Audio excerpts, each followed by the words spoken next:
Hey everyone, welcome to Crypto Clarity. My name is Sahil and this is the channel where we talk all about blockchain and cryptocurrency. So if you're new here, make sure that you follow my channel and look at all the playlists that I've created depending on your interests like Web3, Metaverse and NFTs. So in today's video, I will be starting another style of interview where I will be talking to people who are working in the Web3 space. So today's guest is Kevin, who is from Austria and he is a blockchain and smart contract developer. He will be answering questions which will make you understand what you need in the smart contract development space. And if you are a developer and want to get into the space, start learning about it, this video is for you. Make sure that you watch it till the end because Kevin has answered few questions that are really technical as well and also makes you understand if you want to go into the space or not. So let's get right into it.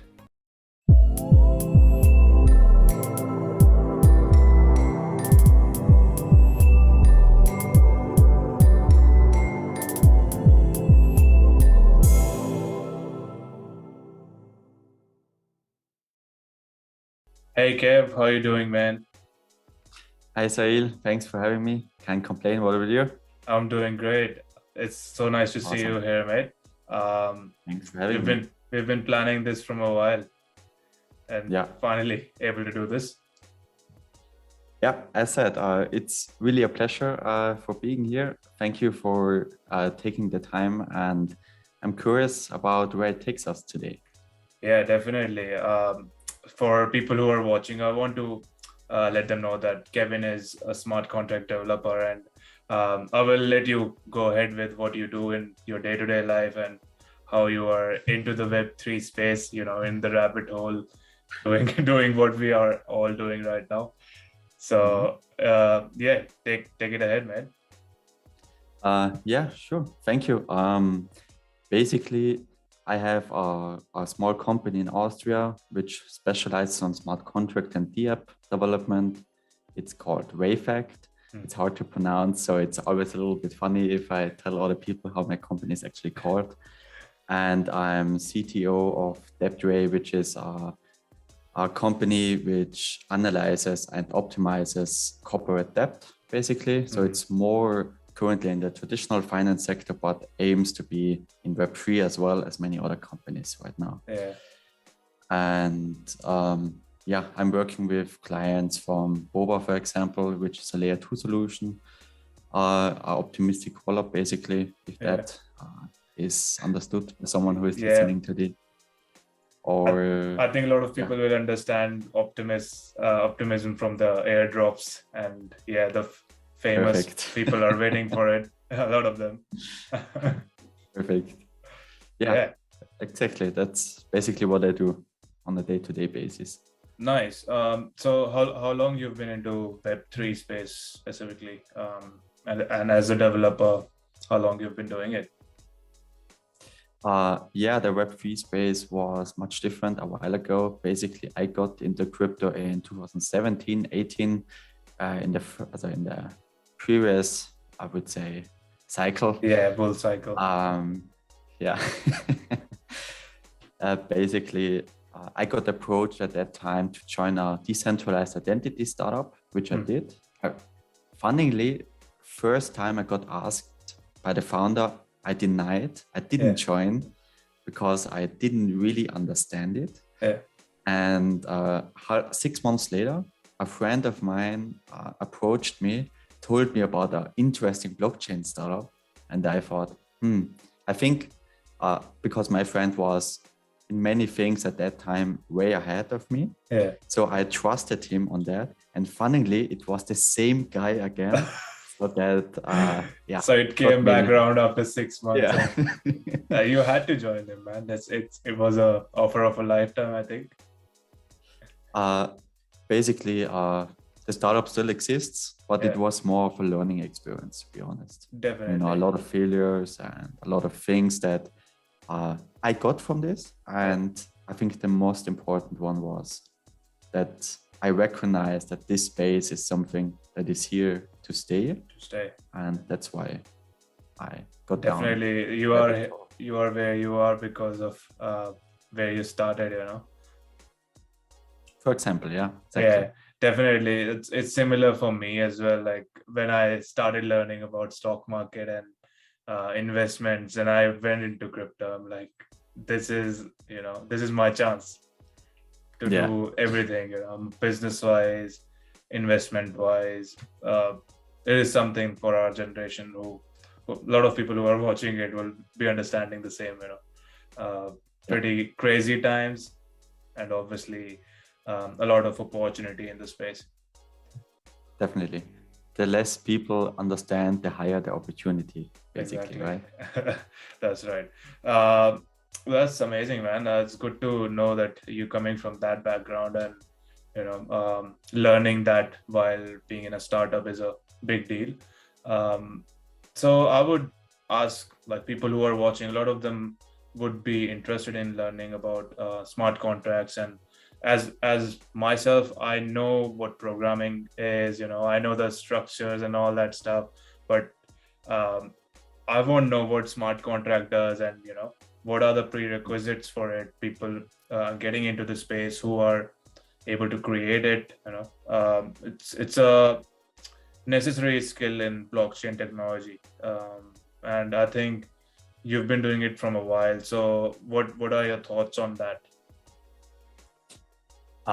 Great question, by the way. In general, I think it heavily depends on the actual background Mm. because smart contract development is way different to regular software development, not from its core, but on how you approach things, basically. Because one of the best examples I can give right now is many, especially older companies, like the big ones, have still problems with having a stable software with their own software product. So they usually deploy or sometimes deploy on Thursday or Friday. That's even a meme. Maybe some know it. And the Friday deployment goes wrong and everything burns, Burns on the weekend. Exactly. And that's maybe one of the big differences here, because once a smart contract is deployed, there are tiny exceptions from this, but in general, once a smart contract is deployed, it's immutable. You can never change it. Nothing. Maybe a few parameters, maybe you have a contract which can be updated to some extent, but that's an advanced pattern. But in general, you can't. And it stays on the blockchain. Exactly. And people interact with it. So if you have a bug in it, and we have all seen these hacks, and these issues and the exploits out there. And basically that's the opportunity. Basically, that's why Web3 got so huge already and still has such a huge upside potential, because you have this decentralization aspect of it. But you also have the responsibility associated, especially as a developer, to develop good and stable and, if possible, as secure smart contracts as possible. Yeah, because once it's done, it's done. It's like, and you can be, if you've created that smart contract and it get pulled in a scam or a rug pull or something like that, then it comes literally on you, because that responsibility in the end. And I think in current environment, there are a lot of ways you can edit the code, but in blockchain would be a bit difficult. Yeah, you would know that. Exactly. Definitely. So that's basically what ownership is about, right? Yeah. Just like with the Bored Apes right now, I think this or last week, they finally renounced ownership. So they burned their power over their own NFT contract, so that they were able to mint new Bored Apes, which is that's they have to give something to give back to people. Otherwise, one person cannot have all the power. That's the beauty of blockchain. I think that's why we all love about that.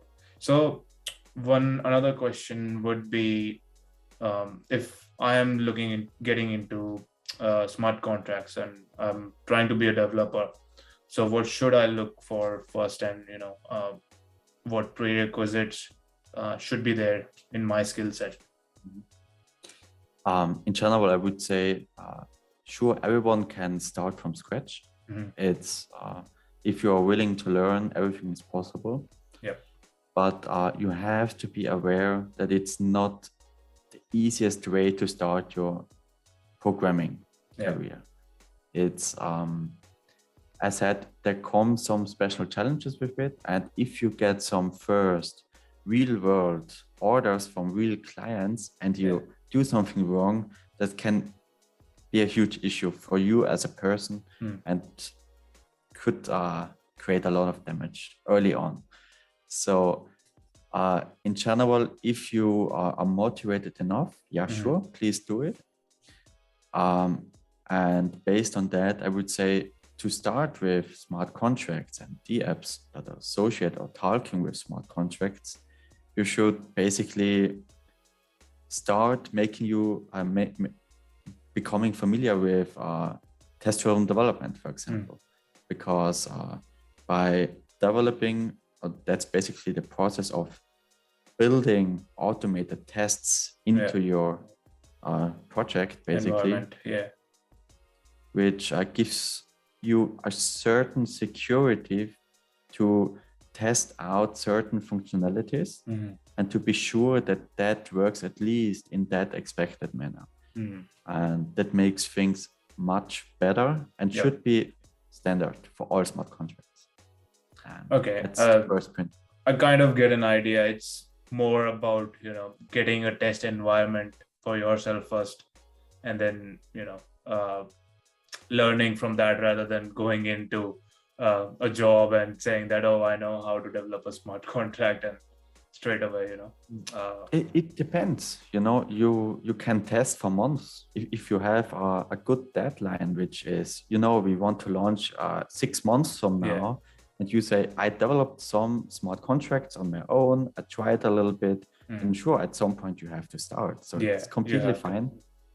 Just be sure that you're confident enough that you can develop a smart contract which isn't going to be exploited in your first project already. That would be great. That will be a great way to start and put on your resume, I think. Yeah. But I don't want to make people anxious now, really. I just want to raise awareness here.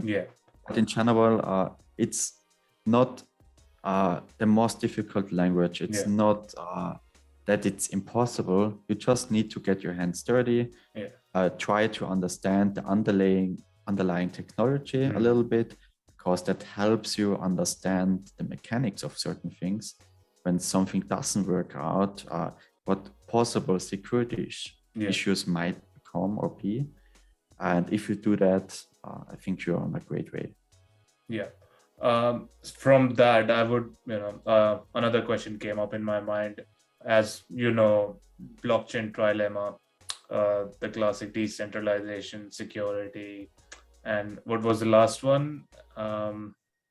Scalability. Scalability, So what would you suggest, someone as a developer to focus on? I know it would be depending on the contract or their job or whatever they're working on, but what is the best way, and what blockchains are better way to do it? Interesting question. In general, the trilemma itself is more based on the network, the blockchain itself, on the infrastructure level, and developing smart contracts and DApps is by the infrastructure guys, those who are actually building the blockchain and GAF and so on, is actually more considered of a front end, which was some surprise to me, came to some surprise to me as well. But in general, sure, you basically always have to make the right choice depending on your project, which chain to use, because many projects launch on Ethereum to have a high volume, but that comes with certain challenges because you have even more optimized smart contract code as you should anyway. and depending on what chain you use, for example, if you use Solana, you have to learn a completely different blockchain programming language, Yeah, for example. Yeah, and that's even harder because yeah, you can't directly apply the things you have learned one by one to Solana. yeah. Just the certain principles, and that's already helpful, but it's not that you can directly deploy Yeah. to all chains if you learn one. That's the tricky part about interoperability in the space right now. I think that's where we need to get to a level where um, the the process is more mature in the space. That okay, there is a programming language that can be converted, and obviously there will be different OSs to convert that, and chain links of the blockchain would be there. But yeah, it's pretty understandable. It's really early right now, and uh, there is still a lot of opportunity because of that, because we are early. So um, anything that is this at this point of time, people can learn about it as much as they can, like we are trying to do. I think that's what I would say to people who are trying to learn about it, because that's how we Yeah. got to learn. That's how we started, that okay, this is overwhelming, there's so much going on. There are NFTs, there are Web3, other applications, and all the time they are coming up. So pretty crazy to Yeah. do that, you know. Definitely agree on that. But there's one great factor in here, because security is so incredibly important. Yeah. We have that's great for beginners, especially. We have a really, really, really strong forking culture. So Yeah. you basically should, even advanced smart contract devs should always look for projects which already run in production and are battle tested against exploits and security issues, and make as little changes as possible to cover the requirements that are asked by the project owners. If you can do that, and usually you can't do that, I think if you learn Solidity in a couple of weeks, months, it's just more about understanding the contract you're gonna deploy, to understand the changes you're gonna make, and the possible security ramifications it could have. That's the thing. Okay, that's definitely a good point you made. Security wise, that's the factor that plays the biggest role in developing smart contracts, I think, and it should be, because why not? That's the most important thing. And performance for many projects, or almost for all, deploying on ETH, for example, right? Because if you have to pay $100 for mint, yeah, just for gas, that's not so cool. Yeah, that's right. And for that, obviously, you need something more scalable, like Solana. I think that's why Solana, Cardano, they've taken a bit of market from Ethereum by now, in NFT especially. Yeah. In general, we have always be a little bit careful about alt L1s. I love them, to be honest. But in general, it's hard for them. A huge issue all those L1s have is decentralization and not being that battle tested as Ethereum. They are not here for that many years. They are not having that user base with that volume. And even developer base as well. Yeah, exactly. They definitely might beat Ethereum on the NFT side, or maybe even token side. But that's more related to, Sure, they can have more volume, but that doesn't mean that there is more trust in that chain as in Ethereum, because in Ethereum, there's still the most money locked, compared to transactions. other chains. Yeah, that's right. But yeah, like again, as you said, it's about those security factors and the blockchain not going down. with For what's been example, yeah. happening with Solana recently in the last 6 months. I think they've went down 3 times. So that's also considerable fact to choose before you start developing them. I think Solana has still, I do your own research when we're starting to Yeah. talk about chains. But I think Solana still has great upside potential, just like Polygon. Yeah. They both don't have the best technology, but what they have is they're having a great ecosystem. They are very fast developing, growing, and they have great connections, a good network Backing to VCs. Exactly. The And big that's VCs very are important. behind them, so yeah, they will get that thing done. Whatever they choose to. I think so. It's important to see that side of it, and I always say on my channel that if you want to be smart, just follow the smart money. That's where it is going.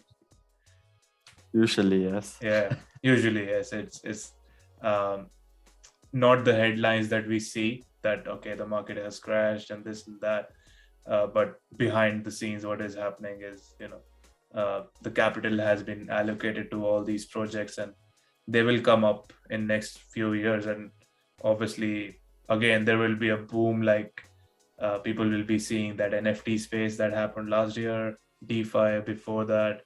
People will be again feeling that FOMO of, oh, I miss that.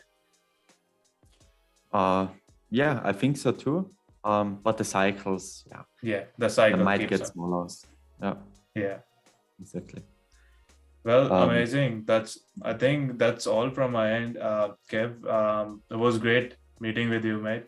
I think You as too. we keep on being in touch, we will definitely create more videos like this. And if my followers love this, they will definitely comment below, and we can continue it as a series, so that everyone can enjoy this kind of conversations about development and what's going on into the space.